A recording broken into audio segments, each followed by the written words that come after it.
Hello, আসসালামু আলাইকুম। আজকে বিকালে একটা ঘুম থেকে উঠছি, উঠে দিয়ে আমার সাথে একটা দুর্ঘটনা ঘটে গেল। ঘটনাটি হলো, গত রাত্রে আমি এখানে গাড়িটা রেখে গেলাম।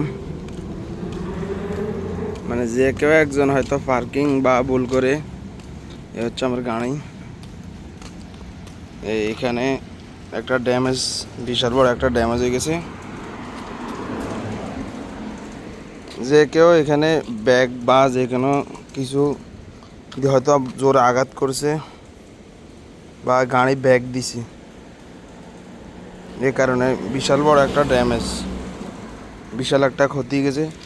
এবং এই ড্যামেজের কারণে এই ডোরটাও এখানে ফাঁসে গেছে, ডোরটা এখানে ফেসে গেছে। আমার সামনে একটা সাইবার ট্রাক ছিল, আর যত সম্ভব এখানে একটা গ্যারেজ আছে। এই গ্যারেজ থেকে প্রতিনিয়ত গাড়ি বাইর হয়। এখন ওরে বললাম যে দেখ, তোর সিসি ক্যামেরাটা চেক কর, যে এখানে কোনো প্রুফ দেখা যায়নি। প্রথমে বলছে যে ঠিক আছে, আমি তোরে দেখাবো। যখন পরের দিন গেলাম, তখন সে আর দেখালো না। এ হচ্ছে আমার গাড়ি। শুধু আমেরিকাতে যে শান্তি তা না, অশান্তিও আছে। কারণ লাখ লাখ টাকা দামের গাড়ি যখন একটা ড্যামেজ হয়, এই দেশে আমেরিকাতে গাড়ির থেকেও গাড়ির পার্টসের দাম অনেক বেশি হয়। বিশেষ করে টেসলার ক্ষেত্রে, টেসলার পার্টসগুলো অনেক দামি, যা বলার বাইরে, এবং টু মাচ। দেখা গেছে ছোটো একটা ইস্যুকে কেন্দ্র করে অনেক টাকা ক্ষয়ক্ষতি হয়ে যায়। এবং এখানেও ফাটল ধরে গেছে। আর সাধারণত এটা এত ফাটলন অনেক বাইরেই।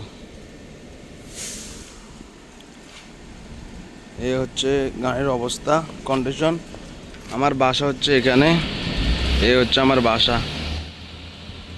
আমার গাড়ি তো ভিডিও ছিল, বাট এখানে বলছিলাম না, একটা সাইবার ট্রাক ছিল, আবার বাট একটা স্কুল গাড়িও ছিল সামনে।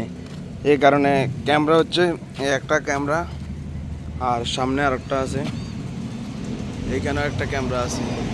এই দুটা ক্যামেরার ভিডিও, বাট এই ক্যামেরাটা কভার করে নাই, উপরেরটা কভার করে নাই। এই কারণে সামনে একটা স্কুল বাস ছিল, এই কারণে এই ক্যামেরাটার ভিডিওটা দেখা যায় না। আর আমার গাড়ি আপডেট ছিল না, আপডেট গাড়ি না থাকার কারণে এই ক্যামেরাটার ভিডিওটা হয় নাই। 4টা ক্যামেরার ভিডিও হয়েছে, এই একটা, এই পাশে একটা আছে, ওই পাশে আরেকটা আছে। গাড়ি দুই পাশে দুইটা। এখন গাড়িটা হচ্ছে আমার ভাইয়ের, আমার ভাই দেশে গেছে, এই কারণে আমি গাড়িটা খুব চালানো খুব কম হয়, বেশিরভাগে পার্কিংয়ে রাখি। এখন পার্কিংয়ে রাখতে গিয়ে এই অবস্থা হয়ে গেল।